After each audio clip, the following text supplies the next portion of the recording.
Photo मतलब सारी चीजें आप चाहे तो देख सकते हैं, उसमें कोई वो नहीं है। और मैं तो इतनी बड़ी बात कह रहा हूँ कि मैं आपसे फिर कह रहा हूँ आपके चैनल के माध्यम से कि मैं तो कुरान शरीफ लेकर और मस्जिद में खड़े होकर कह दूंगा, अगर वो पांचों फरियादी कह रहे हैं, आरिफ फकीर कह रहे हैं और खुद उनके भाई आमिर के साथ चुनाव लड़ना है, वो ही कह दें कि ये झूठ बोल रहा है, तो मैं उन लोगों के साथ प्रचार करूंगा। इतनी बड़ी बात मैं आपसे कहता हूँ। बीजेपी की सिर्फ उन्होंने दलाली करी है, इसके अलावा कोई कुछ नहीं करा। अभी 15 महीने की सरकार रही, शिवराज सिंह चौहान के साथ जंपर में पार्टनरी रही उनकी, रेत में खनन में, पूरे मध्य प्रदेश की आवाम को पता है, पूरे मुसलमानों को पता है। और जब सिर्फ चुनाव आते हैं कौम याद आ जाती है, इसके अलावा क्या करा आप बताइए? कौन चीजें करी? इनने एड़ी से चोटी का जोर लगा दिया था कि वहाँ पर लोग बसे नहीं। ओम हमारी ये बताइए कि वक्फ प्रॉपर्टी किसके काम आएगी? अगर जिन गरीब मुसलमानों के घर टूट रहे हैं उनके काम नहीं आएगी, तो क्या इनकी 100 दुकानें बनाने के काम में आएगी? आरिफ नगर जाइए या अन्य जगह जाइए, विधायक जी की संपत्ति का तो पता लगा लीजिए। अभी बस स्टैंड बन रहा है, आप अपने चैनल के माध्यम से जाइए, कम से कम 50 दुकानें जो जिनकी कीमत 50-50, 60-60 लाख रुपए। आपसे मैं पूछना चाहता हूँ आपके चैनल के माध्यम से लोगों से कि वक्फ प्रॉपर्टी किन लोगों के लिए रहती है? जो गरीब और जरूरतमंद। आज हमारी बहनें कई बर्तन मांग रही हैं, कई हमारे भाई ठेला चला रहे हैं। देख रहे हैं आप एफटी न्यूज। नमस्कार, एफटी न्यूज में आपका स्वागत है। मैं हूं आपके साथ नम्रता शर्मा। आइए नजर डालते हैं खबरों पर। राजधानी भोपाल की घमासान कही जाने वाली उत्तर विधानसभा में 16 प्रत्याशी मैदान में हैं। वहीं सब अपने अपने जनसंपर्क करते नजर आते दिखाई दे रहे हैं। 16 प्रत्याशियों में से एक निर्दलीय प्रत्याशी अताउल्लाह इकबाल, जिनका चुनाव चिन्ह माचिस की डिब्बी है। आइए जानते हैं ऐसे क्या उन्हें चुनावी मुद्दे हैं, किस वजह से वह चुनाव के मैदान में आए हैं। हमारे संवाददाता से एक खास मुलाकात। मध्य प्रदेश में चुनाव का दौर जोरों शोरों से शुरू है। घमासान वाली उत्तर विधानसभा में इस वक्त हम मौजूद हैं। अताउल्लाह इकबाल साहब हमारे साथ मौजूद है। उत्तर विधानसभा के प्रत्याशी हैं जिनका चुनाव निशान माचिस की डिब्बी है। अताउल्लाह रहमान साहब, एफटी न्यूज में आपका स्वागत है। क्या वजह रही जो आप मैदान में आए, क्यों आपने कहा कि आप चुनाव लड़ें? सबसे पहले तो मैं आपके चैनल के माध्यम से सबको सलाम अर्ज़ करना चाहता हूँ। अस्सलाम वालेकुम।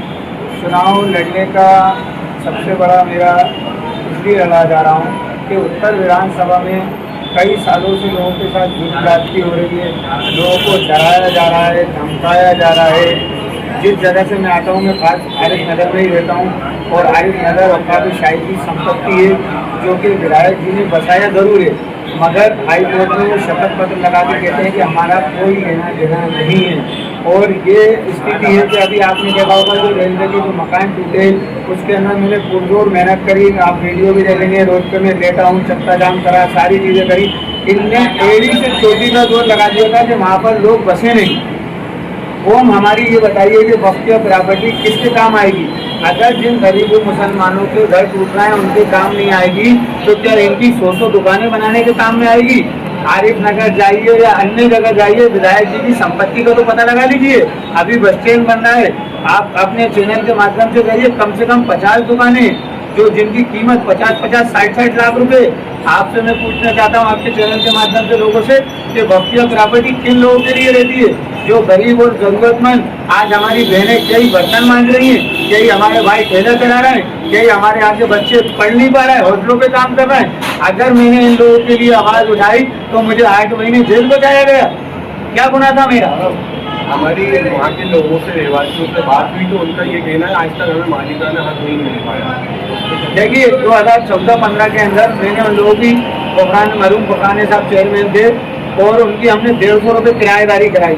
जब हम लोगों ने 150 रुपये किराएदारी कराई तो आरिफ वकील साहब ने उधर के 5 लोगों को, नफीस, रईस, वहीद, नदीम, सरवर, जो कि उनके कार्यकर्ता हैं मेरे, उनके फोटो मतलब सारी चीज़ें आप चाहे तो देख सकते हैं, उसमें कोई वो नहीं है। और मैं तो इतनी बड़ी बात कह रहा हूँ कि मैं आपसे फिर कह रहा हूँ आपके चैनल के माध्यम से कि मैं तो कुरान शरीफ लेकर और मस्जिद में खड़े होकर कह दूंगा, अगर वो पांचों फरियादी कह रहे हैं, आरिफ फकीर कह रहे हैं और खुद उनके भाई आमिर के साथ चुनाव लड़ना है, वो ही कह देंगे ये झूठ बोल रहा है, तो मैं उन लोगों के साथ प्रचार करूंगा। इतनी बड़ी बात मैं आपसे कहता हूँ। आरिफ फकीर साहब 25 सालों से विधायक रहे, जिसमें 2 बार के मंत्री भी रहे और इस वक्त उनके बेटे आसिफ फकीर मैदान में, तो कैसा देखते हैं उनको? देखिए उनको तो कहीं कुछ आता नहीं है, ये तो आप देख लीजिए कि क्या कंडीशन है। अगर उन्हें बात करने की अधिकारियों से तमीज़ नहीं है, बात ही नहीं आती, तमीज़ क्या, उनको बात ही नहीं आती। अभी नया बच्चा है, उसको क्या आता है, उसको कुछ भी नहीं आता। चाचा भी उनके प्रत्याशी जो हॉकी बॉल उनका चुनाव है, तो आपसी रंजिशों के कारण लोगों का ये कहना है कि बीजेपी को फायदा हो जाएगा। देखिए, अभी आपने एक चीज़ देखी होगी, आज अली भाई का इंटरव्यू चल रहा है, उन्होंने कहा है कि आस्तीन में ही सांप। तो आस्तीन में सांप कौन निकला ये पूरे शहर को बताए, और सांप का भाई कौन होता है, सांप ही होता है। तो बड़े वो हैं, छोटा वो है। तो आप इस चीज़ से अंदाज लगाइए कि उन्होंने उत्तर विधानसभा की जनता को डसा है, और अब उत्तर विधानसभा की जनता एक ही घर से 2 लोगों की जमानत जब्त कराएगी, और इंशाल्लाह अताउल्लाह इकबाल को चुनाव चिन्ह माचिस पे मोहर लगाकर विधानसभा को जाएगी। आपको क्या लगता है, क्या कमी है विधानसभा में? एक कमी हो तो मैं बताऊँ आपको, अस्पतालों की कंडीशन देख लीजिए, स्कूलों की कंडीशन देख लीजिए, आंगनबाड़ियों की कंडीशन देख लीजिए। आप तो ये देखिए, अभी आपने मुझसे पूछा था, क्वेश्चन करा था कि 2 मरतबा अल्पसंख्यक कल्याण मंत्री रह चुके, जो आदमी जिस जगह को बसा रहा है उस जगह की किराएदारी नहीं करा सकता, तो वो क्या करा सकता है? मैंने कराई 150 रुपये किराएदारी, तो उनकी क्या क्या करा उन्होंने? जो आदमी 150 रुपये किराएदारी नहीं करा हुआ, सिर्फ उनने क्या करा उत्तर विधानसभा में कि कौन मुस्लिम लीडर उभर के आ रहा है, इसको कब बंद कराना है। बीजेपी की सिर्फ उन्होंने दलाली करी है, इसके अलावा कोई कुछ नहीं करा। अभी 15 महीने की सरकार रही, शिवराज सिंह चौहान के साथ जंपर में पार्टनरी रही उनकी, रेत में खनन में, पूरे मध्य प्रदेश की आवाम को पता है, पूरे मुसलमानों को पता है। और जब सिर्फ चुनाव आते हैं इन्हें कौम याद आ जाती है, इसके अलावा क्या करा है बताइए? कौम का एक काम बता दें वो क्या करा है। अभी उनके भाई का कुछ कहना, मेरे साथ भी गद्दारी हुई है, मुझे टिकट नहीं मिला, तो काफ़ी संख्या में उनके साथ भी लोग प्रचार कर पाए, वो साथ में आर्टिस्ट के साथ भी लोग होते। और कांग्रेस आतिफ अकील को टिकट मिलने के बाद लोगों का ये कहना है टिकट गलत जगह जा चुका, जिससे काफ़ी प्रत्याशी बचा है। आपको क्या लगता है, क्या कहना चाहिए इसमें? देखिए, जैसा आपने कहा कि आमिर अकील साहब को टिकट मिलना चाहिए था, आप ये देखिए कि 28-30 साल आमिर अकील साहब आरिफ भाई के साथ रहे, साथ रहने के बाद आरिफ भाई ने उनका टिकट नहीं कराया, उनको एक धोखा दिया। तो उत्तर विधानसभा की जनता के लिए एक उदाहरण है कि उनको एक धोखा देने के बाद वो प्रत्याशी बन के आ गए, और उत्तर विधानसभा की जनता को वो 30 साल से उनका परिवार धोखा देता आ रहा है। तो अब आप उनकी इस बात से भी नहीं समझ रहे कि घर का आदमी जब एक धोखे पर आ गया और आपको 6 मरतबा से धोखा मिल रहा है, और खुद अल्लाह के रसूल सल्लल्लाहु अलैहि वसल्लम की हदीस है कि मोमिन एक मरतबा धोखा खाता है, बार-बार धोखा नहीं खाता। तो आप अंदाज लगा सकते हैं कि क्या कंडीशन रही होगी। आप किस मुद्दों पर चुनाव लड़ रहे हैं? मैं सबसे पहले इन मुद्दों पर चुनाव लड़ रहा हूँ कि देखिए, मुस्लिम कौम की कोई आवाज़ रुकने वाला नहीं है, कोई बात करने वाला नहीं है। थाने में बेकसूर मुसलमानों को बिठा दिया जाता है, मुसलमानों के घर तोड़ दिए जाते हैं, कोई बात नहीं करता। हमारी सरकार नहीं है, सरकार आ जाती है तो साहब इस काम से नहीं आओगे, जिस महकमे के मंत्री देते हैं वोट लगा देते हैं। मैं आपको एक उदाहरण देना चाहूँगा, 2014-15 की बात है। रफीक भाई भारत टाकीज हैं, रफीक भाई पान वाले हैं, रईस भाई मुर्गे वाले हैं।